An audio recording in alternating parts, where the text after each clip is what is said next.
Salut tout le monde, bienvenue dans cette après-séance qui sera consacrée à Avengers 2, l'ère d'Ultron de Joss Whedon. Après-séance qui va être la dernière vidéo que je vais tourner dans cet appartement. Non, plus sérieusement, je vais déménager d'ici quelques jours, donc très bientôt vous aurez affaire à un nouveau background pour les vidéos, nouveau fond pour les après-séances, pour les fossoyeurs un petit peu moins de toute façon parce que ça varie un petit peu plus en termes de mise en scène. Mais voilà, je sais pas jusqu'à quel point ça sera différent de ce que j'ai ici. Enfin si, je sais quand même où je vais emménager, mais je sais pas jusqu'à quel point le background que je vais choisir sera différent de ce que j'ai ici. Mais je m'égare. Pour revenir à Avengers 2, pour vous la faire courte, j'ai plutôt apprécié. J'ai pas autant apprécié que le premier, parce qu'il y a certains trucs qui me laissent un petit peu sur ma réserve, que ce soit par rapport à ce film en particulier, ou par rapport au tout dans lequel il s'inscrit, c'est-à-dire, on va dire, la saga Marvel sur grand écran. Et tout de suite, je vais commencer par les points positifs. Comme premier point positif, il y a ce que je considère être comme un des points forts principaux de Joss Whedon, à savoir son écriture, et plus particulièrement son écriture des dialogues.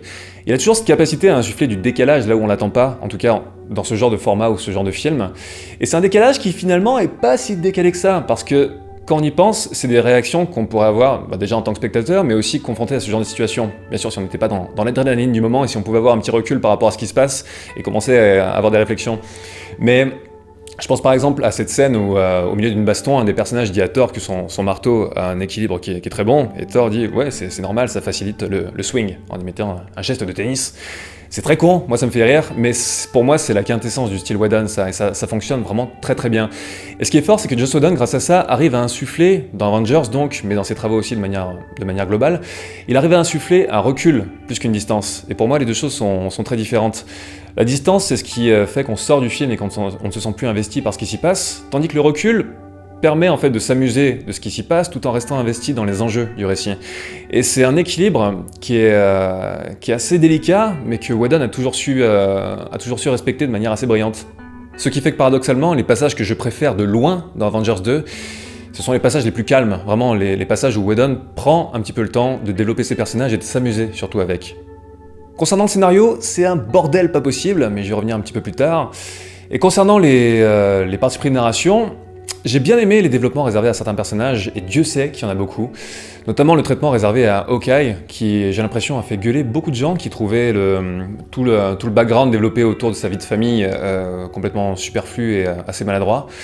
Personnellement, j'ai aimé, parce que déjà j'aime bien le personnage, et que j'ai trouvé que ce développement sur Hawkeye apportait une fragilité au film, et apportait un élément humain qui manquait vraiment au premier Avenger.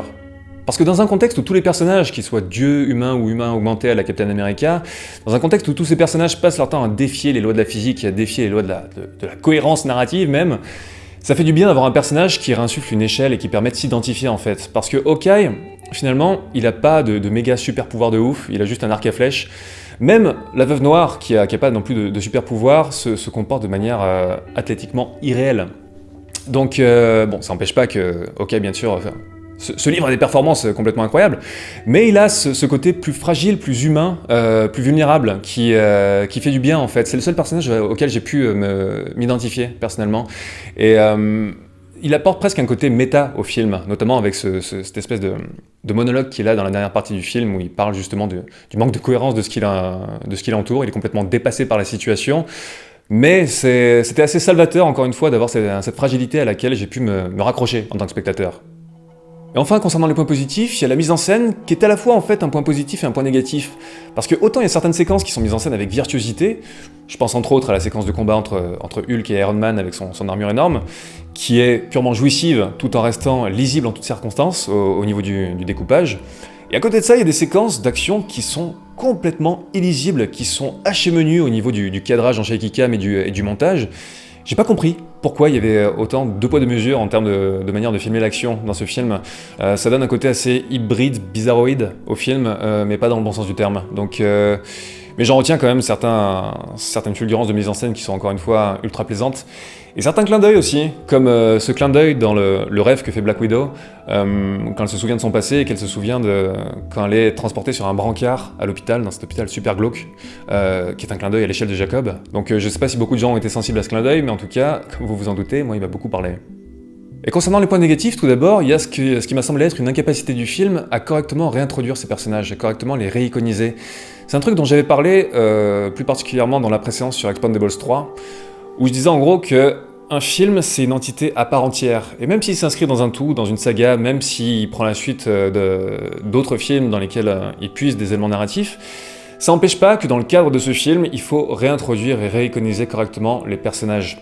Et le premier plan séquence, avec cette course-poursuite dans la forêt enneigée, dont c'est censé être le but, qui est censé vraiment réintroduire ces personnages, échoue, à mon sens, à faire ça correctement. Alors, le plan séquence est virtuose, il faut bien l'avouer, même si personnellement j'ai un petit peu de mal avec ce genre de virtuosité, on va dire, numérique, avec cette caméra qui, grâce à des artifices numériques, peut aller absolument partout finalement. Ce qui paradoxalement n'est pas très impressionnant, parce que finalement il n'y a plus d'enjeu ou de risque de réalisation, il n'y a plus de parti pris tranché.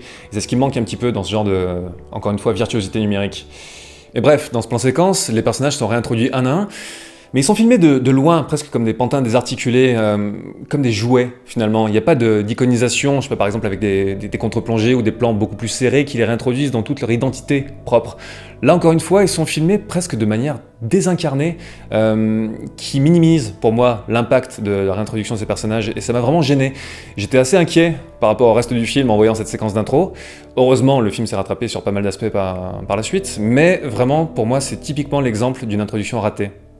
Pour moi, ça c'est symptomatique d'un problème un peu plus global qui consiste aujourd'hui, dans de plus en plus de blockbusters, à confondre le fait de plonger le spectateur dans le cœur de l'action et lui donner la sensation de prendre le film en cours de route, ce qui est une sensation assez désagréable. Et par exemple, un film qui jette brillamment le spectateur dans le cœur de l'action, c'est le premier Indiana Jones. Spielberg a contribué à populariser cette structure narrative. Là, en termes d'iconisation, en termes du fait d'être jeté dans le cœur de l'action, et ensuite, a posteriori, dans le fait qu'on nous donne les informations pour comprendre ce qui s'est passé et comprendre ce qui va se passer, c'est brillant. Et c'est sur ce plan-là qu'Avengers 2, à mon sens, se rate. Et encore une fois, je trouve ça assez surprenant venant d'un mec comme Joss Whedon. Et ça, à mon sens, c'est symptomatique d'un truc encore plus global, qui est la question de l'interaction entre le format film et le format série télé.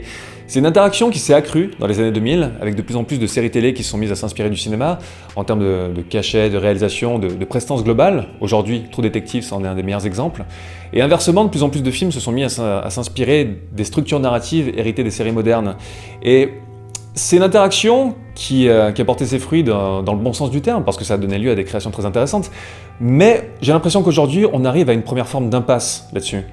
Aujourd'hui, Avengers et l'univers Marvel au sens large sont probablement les exemples les plus poussés du mélange entre films et séries télé. Et ça devient compliqué, parce qu'au bout d'un moment, il ne faut pas perdre de vue que autant on peut pousser ce mélange assez loin, autant à la base, ça reste quand même deux formats vraiment différents, avec des enjeux de narration différents, avec des enjeux de diffusion et de distribution différents. Il y a un rapport au format et à l'objet qui change vraiment en fonction de la série télé et du film. Donc il y a un rapport différent dans la manière dont on approche l'œuvre. Et c'est compliqué dans le cadre d'Avengers parce que ça devient un bordel narratif incroyable. Et à moins d'avoir des connaissances solides dans l'univers Marvel à la base et de connaître les films précédents sur le bout des doigts, limite les avoir vus la veille pour savoir exactement ce qui s'y passe, c'est juste impossible de s'y retrouver. Et encore, même en étant à jour sur ces deux aspects, je pense que ça reste un bordel monstre. Au bout d'un moment, il faut presque qu'ils aillent au bout de leur démarche et qu'au début de chaque film, ils mettent maintenant juste un précédemment dans l'univers Marvel, juste pour qu'on puisse s'y retrouver. Donc même si j'ai aimé Avengers 2 pour certaines raisons, ça n'empêche pas que sur le tableau un peu plus global, ça me laisse un peu mitigé et presque inquiet pour la suite. Parce que cette démarche, si on la pousse encore plus loin, va finir par nuire à l'intégrité même des films. Et en tant que spectateur, j'ai pas envie d'avoir la sensation d'être juste de passage dans un truc pas achevé. J'ai envie vraiment d'avoir affaire à un film qui est une œuvre à part entière, même si encore une fois elle s'inscrit dans un tout, c'est une œuvre à part entière avec sa propre intégrité. Et c'est un truc que je ressens de moins en moins à mesure que les films Marvel passent. Et j'ai vraiment ressenti ça assez fortement dans Avengers 2. Donc voilà globalement pour mes quelques pensées sur Avengers 2. J'espère réellement que pour les prochaines sorties des écuries Marvel, et notamment Avengers 3, ils vont réussir à lever le pied un petit peu sur ses défauts et ses risques en termes narratifs et en termes de développement d'univers, et à ne pas s'embourber dans tout ça, histoire qu'on se retrouve pas avec un espèce de patchwork délirant sans aucune identité. Donc voilà, je vous dis à très bientôt pour les prochaines publications. Bye!